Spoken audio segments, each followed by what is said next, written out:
Welcome everyone to Oceans Live, broadcasting live from Capitol Hill Ocean Week 2015 at the Newseum in beautiful Washington, D.C.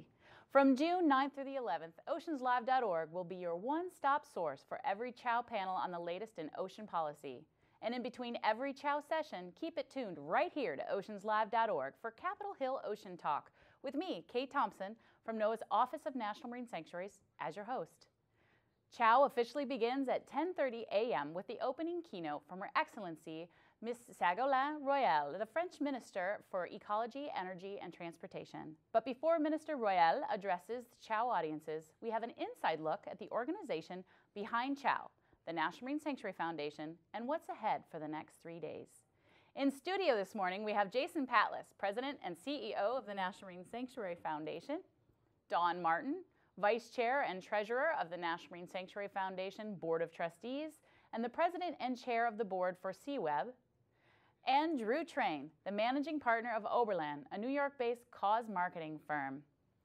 Dawn and everyone, and Jason and Drew, thank you so much for joining me this morning here with Capitol Hill Ocean Talk. Pleasure. So Jason, it's 2015, wow, marks the 14th annual year for CHOW. What does it mean for the foundation and you personally to organize CHOW each year? Well, personally, this is my 6th CHOW. It's hard to believe. This is the 3rd year that we're in the Newseum, and one of the reasons we moved here is to take advantage of the state-of-the-art facilities that you see around you, that you'll see in the conference later, but also that's offered right here in the studio, thanks to Oceans Live. And with the help of Oceans Live, we have reached globally in ways that we could only imagine several years ago. Last year, we reached 46 countries across 6 continents, and that's really a great thanks to you and a great thanks to our audience for tuning in. And CHOW has really gone through the roof in ways unimaginable just a few years ago. Well, this is a special week for the ocean, Capitol Hill Ocean Week, as well as Ocean Day this week. So what is special or unique about CHOW this year in particular? Well, so yesterday was World Oceans Day. Last week, President Obama declared June to be National Oceans Month. This is Capitol Hill Ocean Week. One thing we learn is that every day is World Oceans Day, and planet Earth really is planet ocean, as it should be. And if anybody is in any doubt about that now, stick around for 3 days, and by the end of Thursday afternoon, there should be no doubt that this really is planet ocean. And what CHOW has done to promote that message and to bring that message home is to offer our audience here in the Newseum and online speakers from around the world to talk about what is so pressing in terms of the challenges facing the ocean and what solutions there are available to address those challenges. We're going to offer speakers over the next few days that really tour the globe, from our opening keynotes through to Cuba, the Arctic, the Asia Pacific, the Caribbean, and right here in the United States. So our audience is in for a great show globally over the next couple days. Well, great, Jason. I'm really excited to tune in. And then, so Dawn, you are on the National Marine Sanctuary Foundation board. It's such an amazing organization to be part of. So what do you think gives CHOW staying power year after year? Well, you know, Kate, it's an honor to be on the board, and it's been an honor over the years to be a part of this organization and see it grow. And, you know, whether you're a corporate sustainability leader, whether you're a grassroots activist or a lobbyist, we all know that the things that we care about related to the ocean are controlled and impacted by decisions made here in Washington. The unique and wonderful thing about CHOW is it attracts the most influential decision makers, not just from here in Washington in the White House and in Capitol Hill, but as Jason said, more and more leaders from around the world. And so for anything you care about the ocean, CHOW's the place to be. Well, what are you most excited about this week? Well, you know, for me, I've been working on fisheries as part of my day job for many, many years, and so it's really exciting to see the way fisheries are being brought into CHOW as a really core part of the overall agenda. On Wednesday, we have a panel on sustainable seafood in the United States and the role that NOAA and the U.S. has played on ensuring sustainable fisheries for the future and for future generations. And then on Thursday, we're dealing with the White House Council that has taken illegal fishing and seafood fraud to the next level and is really focusing on how do we grapple with these illegal fishing issues and pirate fishing around the world. So I'm excited to see how we can help advance both of those issues. Yeah, those are exciting things to discuss, and I can't wait to hear them as well. So Jason, also, while the National Marine Sanctuary Foundation hosts CHOW, This 3-day conference really benefits from the partnership with the National Oceanic and Atmospheric Administration, or NOAA, and especially the Office of National Marine Sanctuaries. Can you tell us a little bit more about the strength and involvement of that partnership? The foundation has been around just a little bit longer than CHOW. We were started in 2000 as the private, non-profit charitable partner for the National Marine Sanctuary System. And what we're able to do with the help of NOAA is bring the public in and connect the public to these national marine sanctuaries, which are often very remote, very distant, very far to get to, and unless you're a diver, often very difficult to explore. And so we can help bring national marine sanctuaries to the people across the country. And we do that every day of the year, particularly this week through CHOW.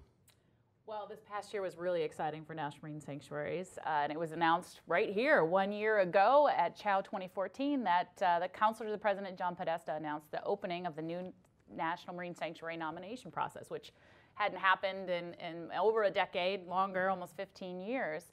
So how has the nomination process influenced the National Marine Sanctuary Foundation this past year? In terms of the effort to connect more and more Americans to our national marine sanctuaries, the nominations process gives something tangible to communities across the country. And what we are trying to do as a foundation is provide some of the support and some of the capacity and some of the guidance for how those communities can play a role in nominating their favorite dive spot, their favorite surf break, their favorite fishing hole that would have national significance and warrant designation as the next National Marine Sanctuary. And it's up to you. You guys can do it and go online at the National Marine Sanctuary Foundation website or at the Office of National Marine Sanctuaries and learn how to nominate your favorite place at sea as a National Marine Sanctuary. So this year we are going to get a sneak peek here in a second into your new branding and marketing campaign for the National Marine Sanctuary Foundation. Before we get into that, how has the new nomination process influenced that marketing campaign? As the foundation has grown and as we have evolved, we have realized that we need to be a stronger partner for our national marine sanctuaries, and we need to be an exclusive partner for our national marine sanctuaries. There are many, many challenges facing the ocean today, but there are also many, many organizations that are addressing those challenges. There's nobody but us who focuses 100% exclusively on these 14 special places within our national marine sanctuary system. And so the brand identity that we will be rolling out, the campaign that we'll be rolling out, will focus on those places, not just as places, but as ways to connect to the ocean, as ways for us to enter the ocean through the portals and through the places that bring the ocean into our everyday lives. Well, Oberland has worked with the foundation to think about this new marketing campaign and new brand and website to bring the foundation to the people and the people to national marine sanctuaries, which always doesn't happen quickly because they're offshore and out of sight, out of mind. But they are some of the most beautiful places in our country. So Drew, can you tell us a little bit about the foundation's new look and how Oberland and the foundation collaborated to advance the foundation's objectives? Sure. So I think the first thing that we did was really get a sense of the sanctuaries and to immerse ourselves. So interviewing local community members, local staff, national headquarters staff, and all of the stakeholders within the foundation community, what we really found was that the ocean is actually not out of sight, out of mind. And no matter where you are, through things like, the Super Bowl and Left Shark, or pop music and movies, the ocean is in everybody's life every day. And really what we found our mission to be is to find a way to connect people's passions, what they're already interested in, to the amazing work the foundation's doing.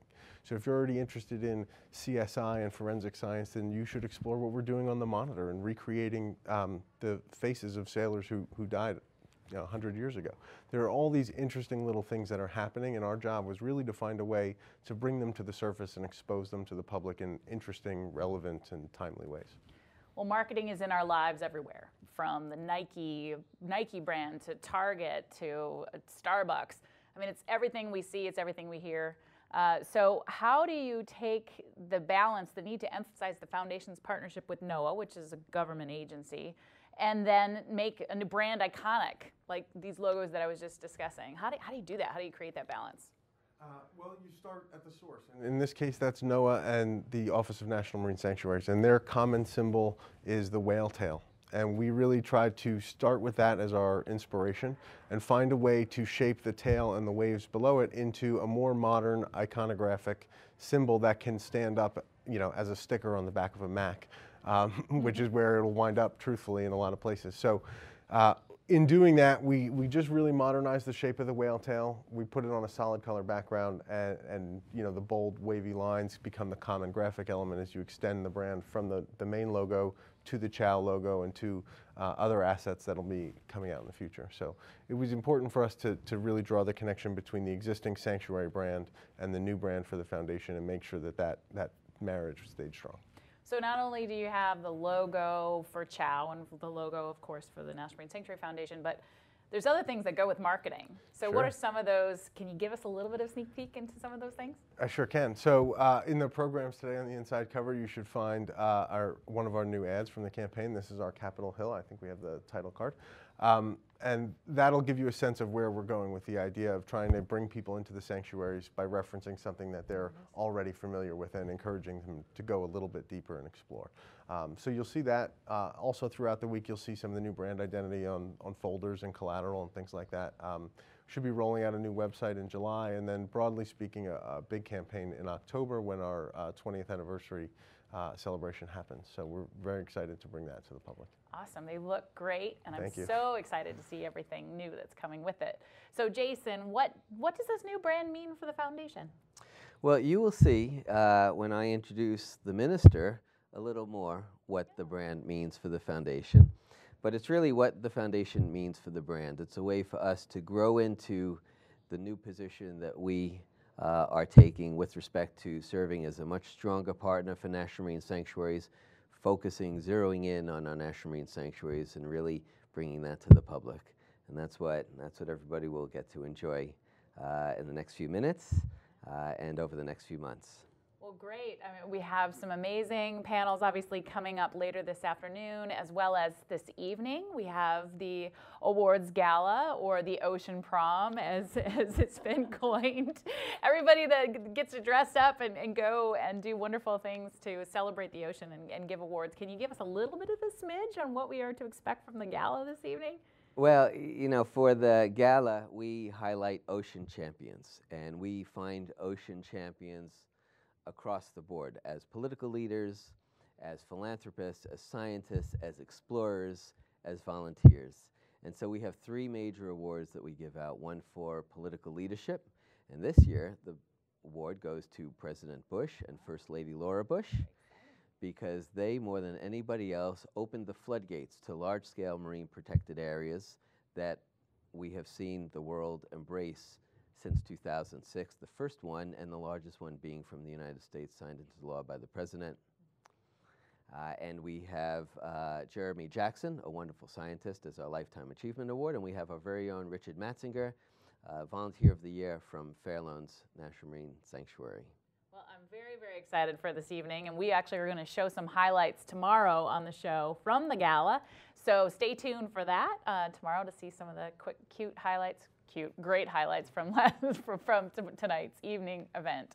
So what a wonderful sneak peek to kick off CHOW. Thank you so much for joining me in the studio today on Capitol Hill Ocean Talk with the insider exclusive to the new brand for the National Marine Sanctuary Foundation. Can't wait to see after your introduction later what that more looks like. But before we go, I wanted to extend a special thank you to our presenting sponsor, the National Oceanic and Atmospheric Administration, and the two co-hosts of CHOW, the Campbell Foundation and the Gordon and Betty Moore Foundation, and all the other sponsors. Without their support, the success and accessibility of CHOW would not be possible. We have a lot to look forward to over the next 3 days, and it all starts with the CHOW opening keynote at 10:30 a.m. Eastern Standard Time. At 12:15 p.m., the National Marine Sanctuary Foundation will present a special CHOW lunch panel on the promise and potential for collaborative marine conservation with Cuba.